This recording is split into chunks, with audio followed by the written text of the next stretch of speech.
Presento mi renuncia. Presento mi renuncia es una palabra que no es, bueno, no es lo que estaba diciendo mi esposo, que no es renunciemos, no. El Señor quiere hablarnos de que sí tenemos que renunciar. Hay muchas cosas a las que tenemos que renunciar. ¿Qué es renunciar? Renunciar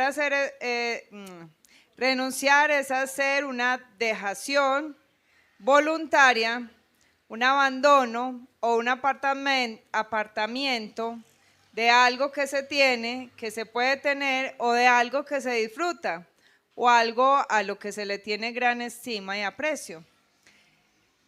¿Cuántos han renunciado alguna vez en una empresa? Berta, que muchas veces. No, renuncie. Que usted haya presentado la carta de renuncia. A veces cuesta presentar la carta de renuncia.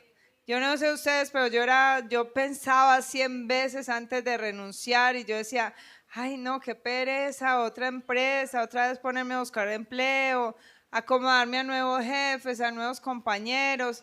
Era como empezar de cero y dentro de mi personalidad no es tal que se me haga fácil empezar de cero.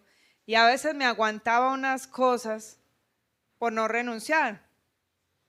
Pero cuando tomaba la decisión y renunciaba, yo lloraba y me despedí y cuando salía de la puerta yo decía, ¡hey! ¡Qué felicidad! No tengo que volver a este cuchitril, a este moridero. No tengo que venir mañana aquí. La última vez que renuncié por presión. Renuncié porque el Señor quería sacarme de ahí para darme algo mejor. Me costó mucho renunciar, llevaba 8 años trabajando en esa empresa, quería mucho a mis compañeros, hacía un calor como el infierno, pero yo disfrutaba el tiempo que estaba en la empresa y el Señor me lleva a renunciar porque me tenía algo mejor, ¿cierto? Y a veces renunciamos a las empresas porque estamos aburridos, mala relación con el jefe, con los compañeros, el salario es muy poquito, el horario es muy extenso. Entonces uno dice, no, ya estoy harto, estoy aburrido, voy a renunciar, me voy. Y en ocasiones, cuando se nos obliga a renunciar, en nuestro interior no está el deseo de irnos. Así como yo no me quería ir. Y yo soñaba después de que renuncié que estaba trabajando allí. Y mi esposo me decía, es que ya se arrepintió de haberse salido. Y no era que el Señor me estaba mostrando que me iba a volver a llevar. Pero a veces nuestro corazón se queda en el lugar en el que estábamos, de donde renunciamos. Y vamos a ver qué nos quiere hablar el Señor a través del renunciar. Vamos a ir a la primera carta de Juan, al capítulo 2, versículo 28. Yo tengo la nueva versión internacional.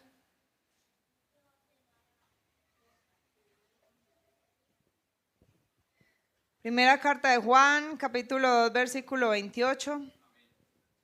Amén. Leemos la palabra del Señor en el nombre del Padre, del Hijo y con la guía de su Santo Espíritu. Y ahora, queridos hijos, permanezcamos en Él, para que cuando se manifieste podamos presentarnos ante Él confiadamente, seguros de no ser avergonzados en su venida. Si reconocen que Jesucristo es justo, reconozcan también que todo el que practica la justicia ha nacido de Él. Fíjense qué gran amor nos ha dado el Padre, que se nos llame hijos de Dios, y lo somos. El mundo no nos conoce precisamente porque no le conoció a Él. Queridos hermanos, ahora somos hijos de Dios, pero todavía no se ha manifestado lo que habremos de ser. Sabemos, sin embargo, que cuando Cristo venga, seremos semejantes a Él, porque lo veremos tal como Él es. Todo el que tiene esta esperanza en Cristo se purifica a sí mismo, así como Él es puro. Todo el que comete pecado quebranta la ley. De hecho, el pecado es la transgresión de la ley. Pero ustedes saben que Jesucristo se manifestó para quitar nuestros pecados, y Él no tiene pecado. Todo el que permanece en Él no practica el pecado. Todo el que practica el pecado no lo ha visto ni lo ha conocido. Queridos hijos, que nadie los engañe. El que practica la justicia es justo, así como Él es justo.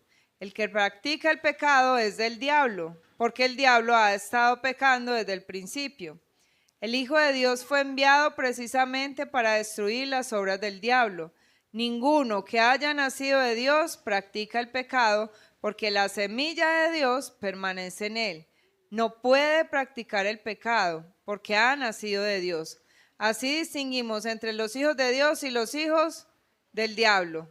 El que no practica la justicia no es hijo de Dios, ni tampoco lo es el que no ama a su hermano. Amén. Padre, en esta noche, toda la gloria es para ti, precioso Rey. Toda la alabanza y la exaltación solo para ti. Gracias por reunirnos en esta noche, aún en contra, Señor, de todo pronóstico, de todo lo que el enemigo quiso levantar para que no estuviésemos en este lugar. Tu amor, tu bondad y tu misericordia nos tienen hoy reunidos. Gracias porque podemos abrir tu palabra, escudriñarla. Hoy te rogamos, háblanos, porque queremos y necesitamos escucharte. Que esta palabra, Padre, penetre a nuestro corazón. Y como decía tu siervo ahora, que nos sacuda, que mueva los cimientos de nuestra vida, que nos lleve a entender lo que tú nos estás hablando y el camino que tú nos estás mostrando. A ti damos toda la gloria y la honra en el nombre de Jesús. Amén. En esa porción de la palabra, el apóstol Juan no está hablando directamente de que renunciemos, ¿cierto? Allí uno no encuentra la palabra renuncie. Renuncie, hágase a un lado, no. Pero el apóstol Juan está haciendo un llamado al pueblo, a la iglesia. ¿A qué está haciendo el apóstol Juan un llamado? A permanecer. Mira que el versículo con el que iniciamos dice: ahora, queridos hijos, permanezcamos en él. Y yo decía, Señor, tú estás enfatizando algo, y es que estás haciendo la diferencia entre los que conocen a Dios y los que no conocen a Dios, los que son hijos y los que no lo son, los que son hijos de Dios y los que son hijos del diablo. No hay hijos de la mamá, no hay hijos de la madrastra, no hay hijos adoptivos, no. Hijos de Dios, hijos del diablo. Así como dice cielo y dice infierno, solamente hay dos tipos de hijos. ¿Usted es hijo de quién?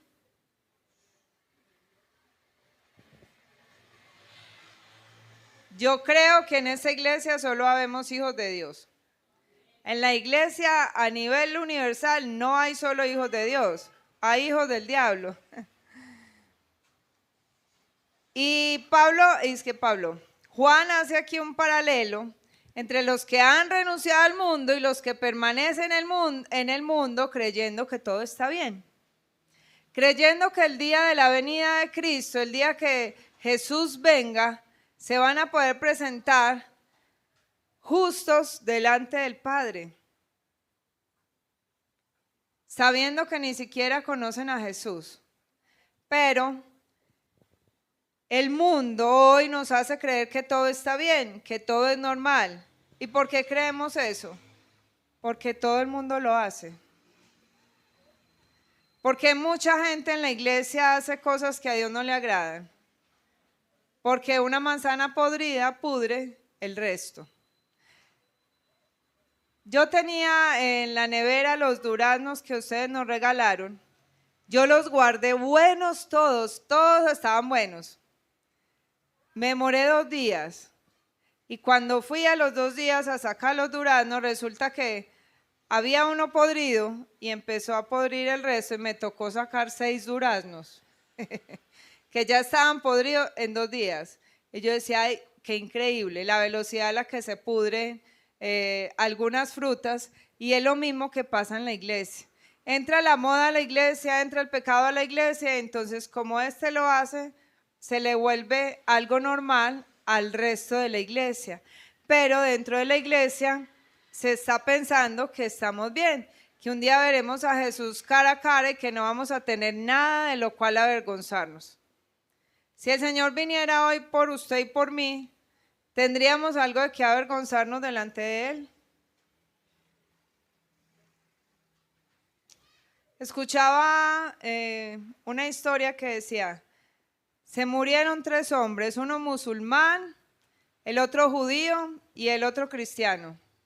Y cuando llegaron al cielo, San Pedro le dice al musulmán, ¿usted por qué está aquí? ¿Por qué cree que merece entrar al cielo? Le dijo, porque yo iba a la Meca cada año, porque yo presentaba mis votos, mis ofrendas al Señor. Y le preguntan al judío, ¿usted por qué cree que merece entrar al cielo? No, porque yo era muy buena persona, yo cumplía la ley, yo hacía todo bien. Y San Pedro ahí escribiendo. Y le preguntan al cristiano, ¿usted por qué cree que merece entrar al cielo? Y el cristiano dice, ese que está ahí fue el que me llamó y él es el que está pagando la entrada por mí. Porque yo no lo merezco. El cristiano reconoció que es por Jesús que puede entrar al cielo. Es solamente a través de Jesús que usted y yo somos santificados y purificados. Pero si nos encontramos con Él cara a cara, después de todo lo que nos ha hablado, después de todo lo que nos ha enseñado, tendríamos algo de lo cual avergonzarnos y decirle, Dios mío, todavía no. O decirle, aquí estoy, Señor, me quiero ir contigo, me puedo ir contigo. Ahora, ¿qué pasa en la iglesia cristiana?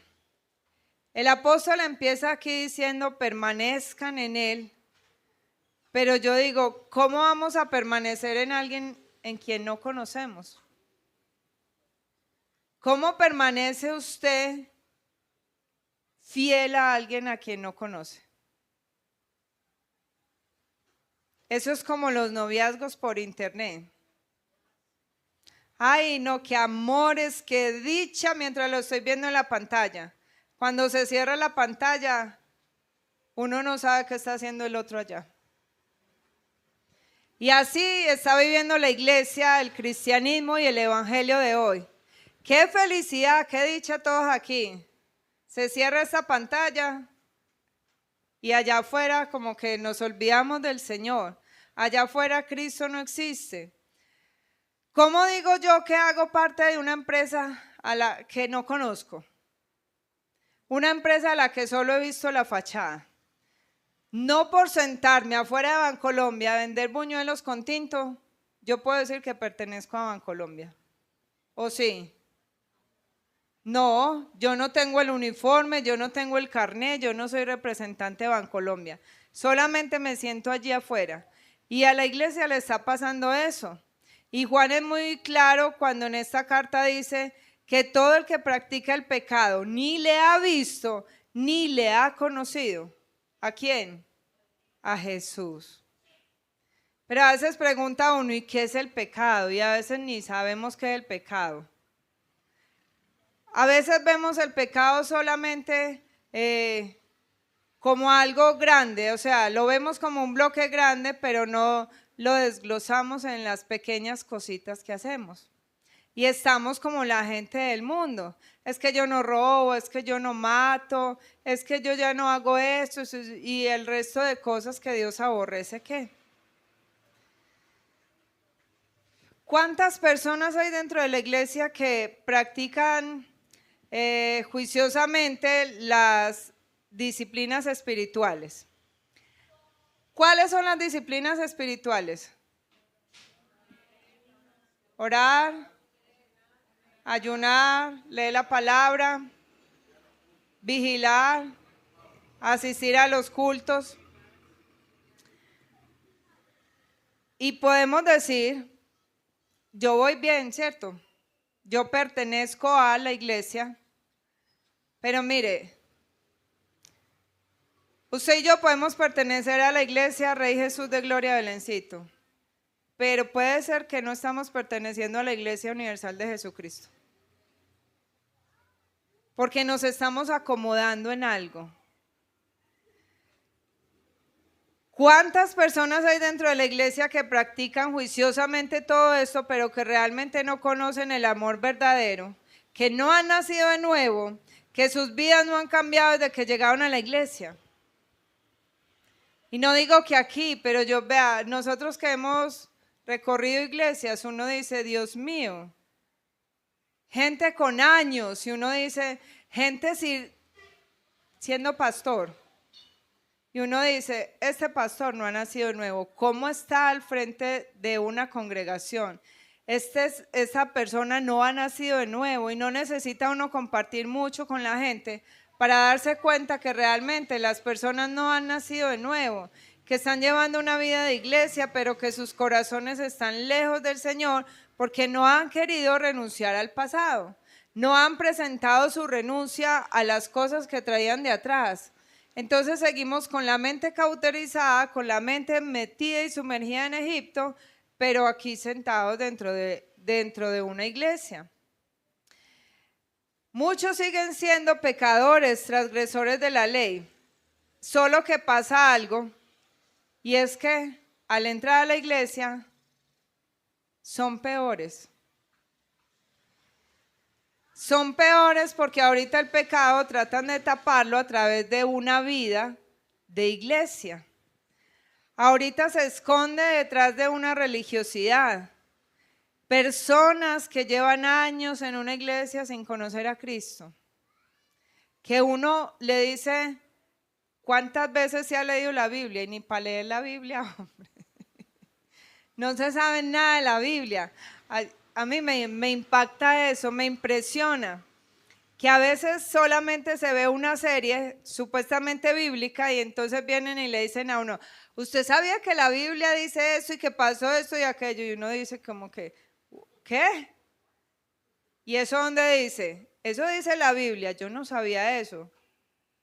Y me han dicho, no, es que eso no lo leí en la Biblia, eso lo vi en la televisión. Y yo digo, eso es de verdad.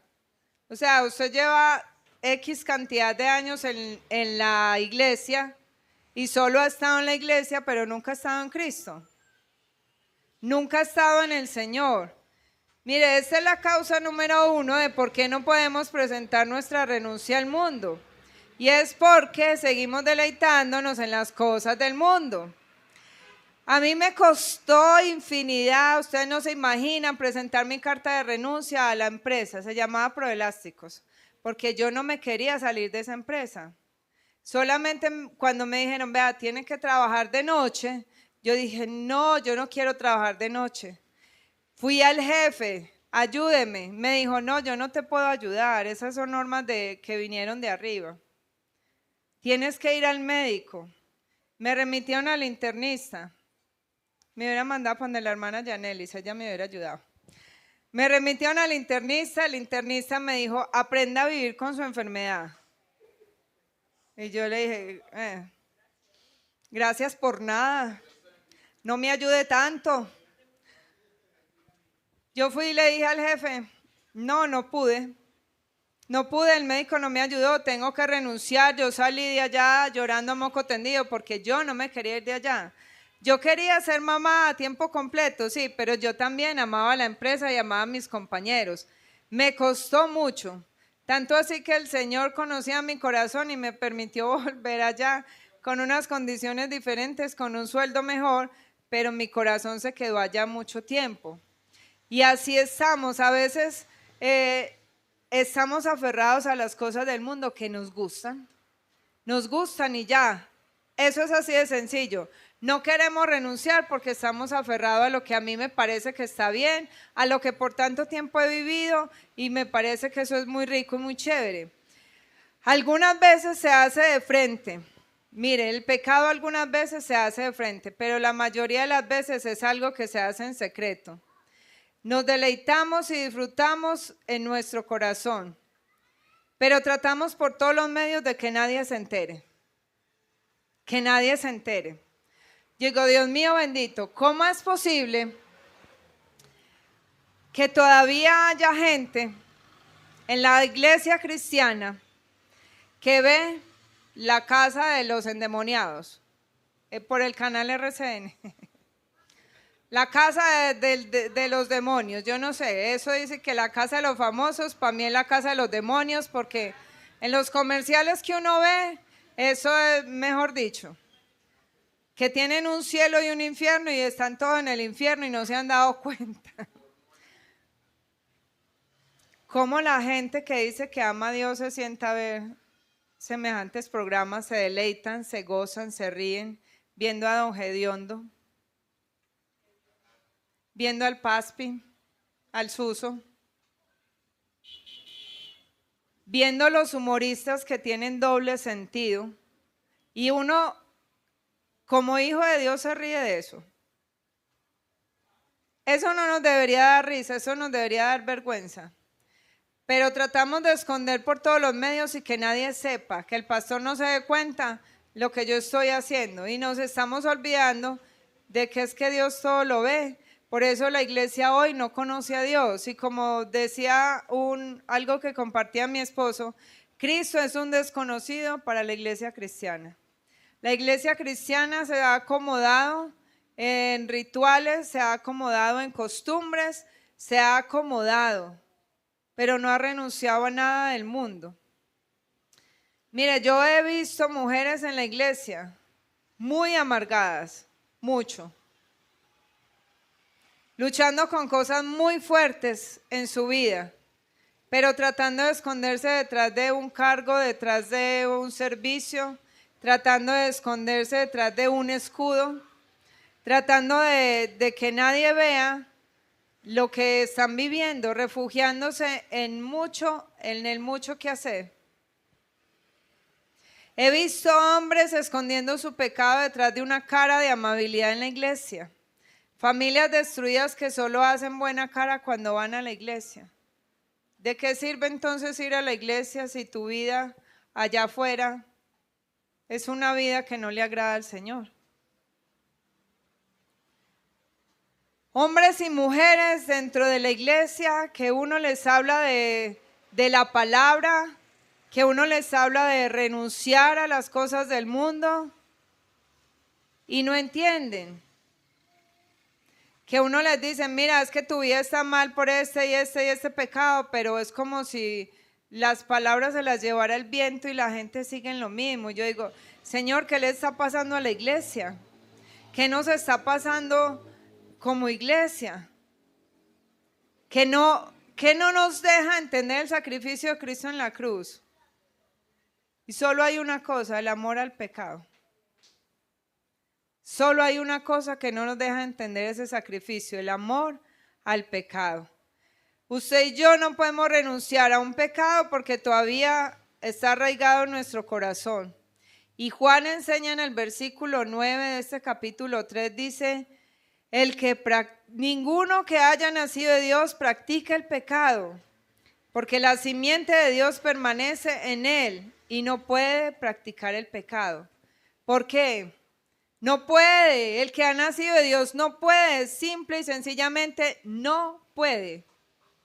Porque el Espíritu Santo es su guía, el Espíritu Santo es ese que le está chuzando ahí, le está diciendo a uno, no, es que tú eres templo mío. Entonces uno cuando va a pecar o cuando se va resbalando, el salmista dice que Dios no me deje resbalar mucho. Y el Señor lo levanta a uno. Pero sí y solamente sí, usted y yo hemos dicho, no más al mundo. No más al pecado.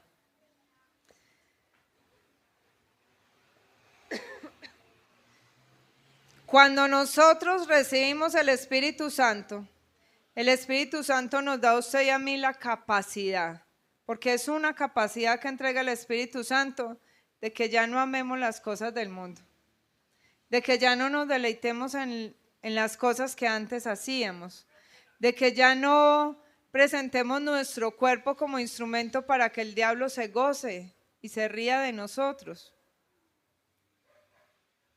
Mucha gente cree que el Espíritu Santo se recibe solamente en el bautismo a través del agua, ¿no?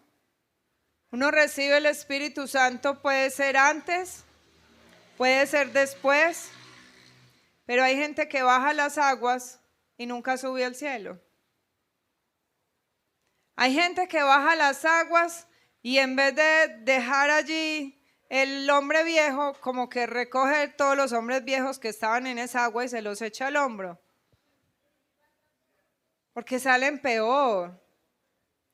Gente que, vea, yo he visto jóvenes y a mí me da tanta tristeza los jóvenes que sirven dentro de una iglesia, pero solamente se han acostumbrado a servir, más no se han acostumbrado a buscar a Dios. Prestan un servicio hermoso, tocan instrumentos, cantan, predican, voltean, hacen manualidades, hacen hasta para vender en la iglesia, pero realmente no han nacido. Sus vidas son un caos.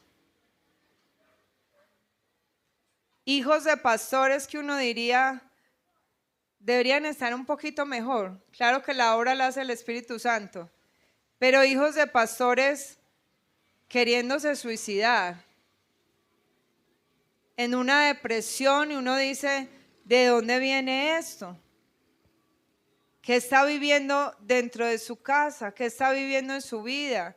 ¿Cómo hemos presentado usted y yo al Señor? Que a veces nuestra familia no quiere. Y se los digo porque hay alguien de mi familia que por el mal testimonio de una dijo, yo allá no quiero ir. Va a ser como esa, yo allá no quiero ir.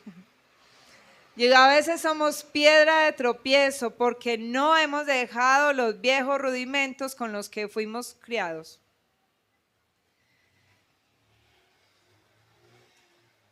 Mire, un hijo de Dios, alguien que ha nacido de verdad, alguien que no practica el pecado, el que usted y yo no practiquemos el pecado no quiere decir que no pequemos. El no practicar el pecado es que usted y yo ya no nos deleitamos en lo que nos deleitábamos antes. Usted y yo ya hacemos las cosas diferentes. Eso es no practicar el pecado, porque la palabra dice que si alguno hubiese pecado, abogado tenemos para con el Padre y es Jesucristo. Entonces, un verdadero hijo de Dios, un hijo de Dios, no se goza, no se deleita en el pecado. No puede guardar rencor. ¿Por qué? ¿Por qué un hijo de Dios no guarda rencor? Aquí lo dice. Aquí lo dice. El versículo 10. Distinguimos entre los hijos de Dios y los hijos del diablo. El que no practica la justicia no es hijo de Dios, ni tampoco lo es el que no ama a su hermano. Si yo amo a mi hermano, ¿le guardo rencor? No. ¿Recuerdan la palabra que el Señor nos dio de a corazón abierto? A corazón abierto es una palabra donde el Señor nos hablaba que tenemos que tener un corazón inofendible. ¿Qué es tener un corazón inofendible? Es entender al hermano. No es hacernos los fuertes, no, yo todo lo puedo en Cristo que me fortalece, y deme garrote y deme palo, no. Un corazón inofendible es aquel que entiende que su hermano es un humano, no un marrano, que es un ser humano al igual que yo, que tiene errores, que tiene dificultades, que tiene temperamento diferente al mío, que se equivoca, que ofende, pero un hijo de Dios no guarda rencor porque simplemente tiene la capacidad de amar al hermano y de perdonarlo. Un hijo de Dios no puede devorarse al hermano porque lo ama. Y ese amor con el que amamos a los hermanos no es un amor humano. Por eso a veces no podemos amar al hermano. Porque pensamos que amar a mi hermano tiene que ser ay, tan lindo, ay, tan precioso. Ay, no. No, amar al hermano no es el amor humano, es el amor que el Espíritu Santo pone en nuestra vida para el hermano, para entender que mi hermano es mi espejo. Mi esposo es mi espejo. Claro que como que se oscureció, pero bueno. Se oscureció y me cayó el pelo en ese espejo. Él es la sombra en el espejo. Porque yo en él veo lo que yo quiero que él haga conmigo. Yo en mi hermano veo, hey, cómo quisiera yo que los hermanos me trataran. Cómo quisiera yo que los hermanos me recibieran en la iglesia. Si yo quiero que me reciban bien, ¿qué tengo que hacer yo? El que siembra, cosecha. ¿Qué cosecha? Lo que sembró. Eso es amar al hermano. No es el amor que se tiene por la pareja, no es el amor que se tiene por Dios. Por eso la palabra del Señor dice, ama a tu hermano como a ti mismo. Mí mismo, yo me amo. Mí misma se ama. Si a mí misma no me importa a mí misma, mucho menos me va a importar usted.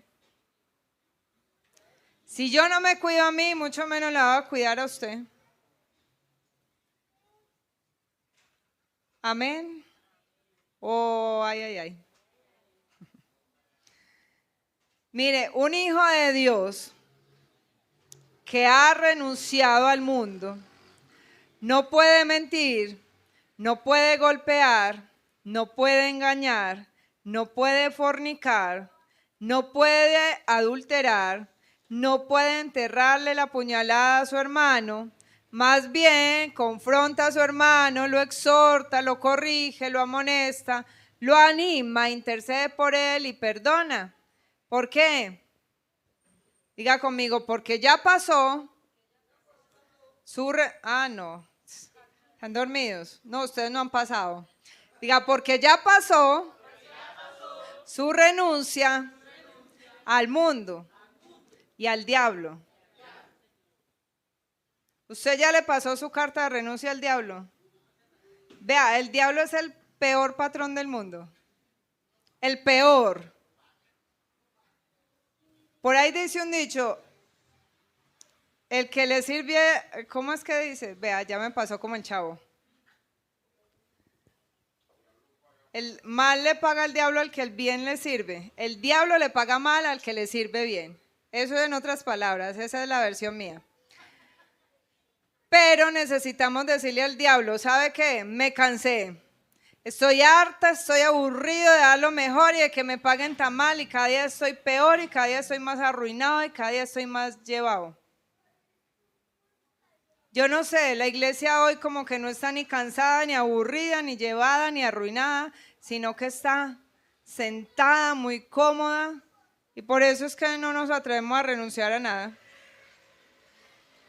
Es más fácil culpar a otro que ver mi pecado, es más fácil y lo vemos y es por naturaleza, lo vemos desde Génesis, en el jardín de Edén, cuando se empezaron a culpar unos a otros. Eso viene en nuestra naturaleza pecadora, pero cuando Cristo entra en nuestra vida, Cristo cambia esa naturaleza pecadora y entonces dejamos de culpar al otro y empezamos a mirarnos hacia adentro y a decir yo soy culpable por esto y por esto.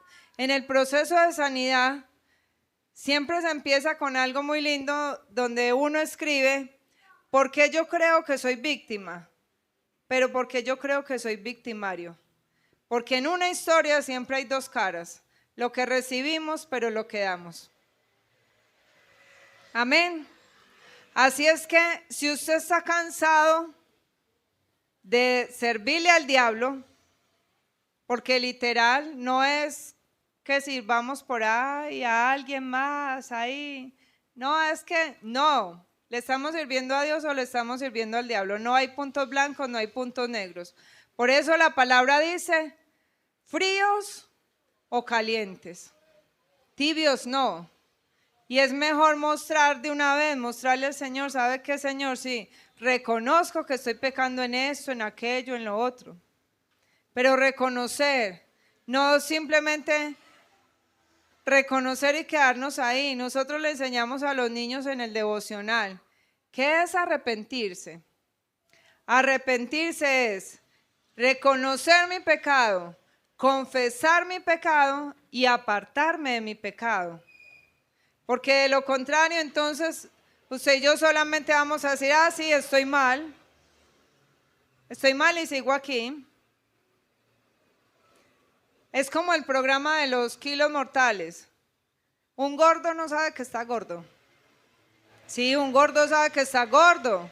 El gordo sabe y reconoce que está mal, que no se puede parar, que no se puede limpiar la nalga con la mano, que necesita por allá, eso es como una mano larga, yo no sé cómo hacen, pero necesitan a alguien que los cuide, a alguien que los bañe, que le levante las Michelin para poderlo limpiar. Ellos saben que está mal y que se ganan con reconocer si no dan un paso adelante a decir, tengo que cambiar. Y la iglesia hoy puede estar reconociendo que está siendo hija del diablo, pero no hace nada. No hacemos nada por cambiar, no hacemos nada por despertarnos, no hacemos nada, mejor dicho. Estamos mal y necesitamos urgentemente enamorarnos del Señor para que sea su amor el que nos lleve a renunciar al mundo. De lo contrario vamos a seguir igual y al final de nuestra vida no habrá valido la pena nada de lo que hemos vivido aquí. La iglesia no prohíbe. Alguien me decía, vea, es que en la iglesia me enseñaron que tengo que ser radical. Que las cosas son o no son. Y yo le dije, sí, qué bien, eso es lo que enseñamos en la iglesia. Un hijo de Dios tiene que ser radical. Lo blanco es blanco, lo negro es negro, el pecado es pecado y lo que no es pecado, pues no es pecado, ¿cierto? Pero usted no puede exigirle a alguien que no ha conocido a Cristo, que solamente va a la iglesia porque usted lo lleva casi que obligado, exigirle que sea radical en su vida. Usted y yo no cambiamos a nadie. Y la gente que dice, no voy a la iglesia porque allá me prohíben vestirme con la ropa que me gusta, tomarme lo que me gusta, fumarme lo que me gusta, deleitarme en el pecado que me gusta, es porque de verdad que no he entendido nada del evangelio. Si alguien llega a la iglesia y dice, me voy porque allá me prohíben, no ha entendido. Si llega a esta iglesia, no ha entendido nada. Porque para que usted pueda renunciar al pecado, tiene que conocer a Cristo. Para conocer a Cristo, tiene que acercarse a su palabra. De nada le sirve ser el hermanito Biblia, que se sabe toda la Biblia, pero que no vive nada. Si por sabernos Biblia es que nos van a dejar entrar al cielo, yo ya me peleé porque se me olvidan todas las direcciones. Conocimos un hermanito de nosotros, no hermanito de los otros, de una secta. Se sabía todo, vea, toda la Biblia que usted quiera, pero no entendía nada de lo que decía. No entendía nada porque todavía estaban esperando a Jesús, pero se sabía un montón de Biblia. Y yo, ¿cómo no entiende lo que está leyendo? Señor bendito, ábrele el entendimiento. Porque él leía una y otra vez y él decía que no, que Jesucristo había venido de nuevo y que había nacido en Perú. Era un indio peruano que se murió y no resucitó. Lo velaron 7 días en una cripta, ¿qué llama eso? No sé, en un cajón de cristal, con todo el vestuario de los sacerdotes del Antiguo Testamento, y ese hombre no resucitó, pues que iba a resucitar.